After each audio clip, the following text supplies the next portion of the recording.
This is poem number 4 from class 10, How to Tell Wild Animals by Carolyn Wells. In this poem, the poet tells us dangerous ways of identifying wild animals. And this is a humorous poem, quite amusing, and it tells us how to identify these wild animals. Let's look at the first stanza. If ever you should go by chance to the jungles in the east, and if there should to you advance a large and tawny beast, if he roars at you and you are dying, you'll know it is the Asian lion. So in this stanza, the poet tells us how to identify Asian lion. And for this, he says, suppose you are going by chance, by any chance, if you are going to the jungles in the east. East means eastern countries, Asian countries basically. And if an animal comes near you, which is large and tawny. Tawny means a yellowish brown color beast. Beast means animal. And if he roars at you, if he has that growling sound that basically lions make, if he roars at you and you know that you are going to die because of that, you will come to know that it is the Asian lion. In the second stanza, he tells us how to identify a Bengal tiger. And that is why he says, or if sometime when roaming around, a noble wild beast greets you with black stripes on a yellow ground, just notice if he eats you. This simple rule may help you learn the Bengal tiger to discern. So now the poet tells us that if sometime when you're just roaming, wandering here and there, if you're just aimlessly going, and if a noble, a kind wild animal greets you, meets you with black stripes on a yellow ground means skin here. So on the yellow skin, it has black stripe. Just notice if he eats you, and he comes and eats you. So this simple rule will help you know that it is Bengal tiger. You can discern it, you can identify the Bengal tiger when he comes and eats you. So this is a funny way in which the poet tells us to identify a Bengal tiger. Let's look at the third stanza.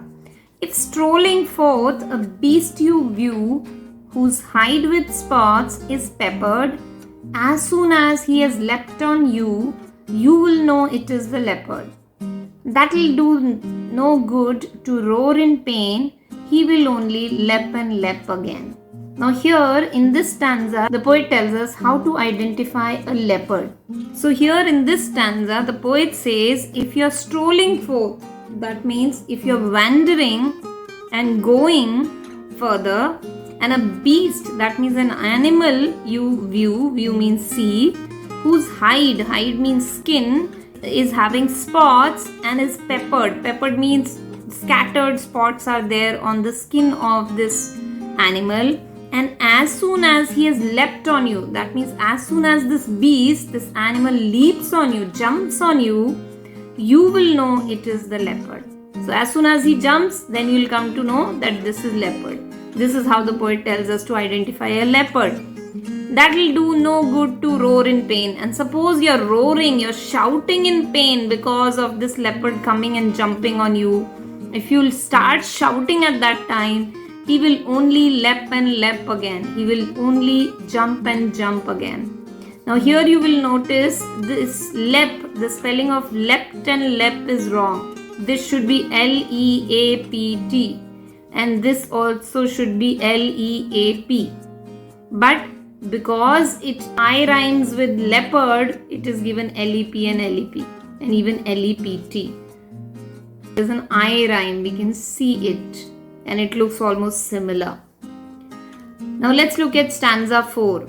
If when you are walking round your yard, you meet a creature there who hugs you very, very hard, be sure it is a bear. If you have any doubts, I guess he'll give you just one more caress. So now the poet says, if you're walking around your courtyard, and if you meet a creature there, if you meet an animal there, who hugs you very, very hard, who gives you a tight hug, then at that time when he is hugging you, you need to know that it's a bear. So that is how you can identify a bear. That is why whenever somebody hugs us, we call it a bear hug.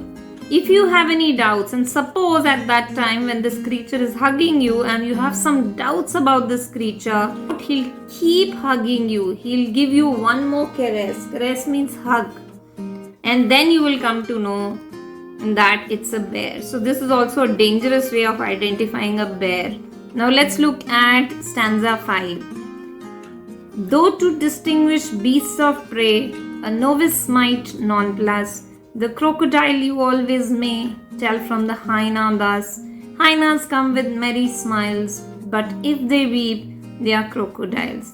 So here the poet tells us how to identify two different animals or creatures. One is crocodile and another is hyena. In the stanza, the poet says that suppose if you want to distinguish, identify beasts, animals of prey, the animals, those who hunt, if you want to identify a novice, that means a person who has no knowledge, might nonplus, he might get confused between a crocodile and hyena.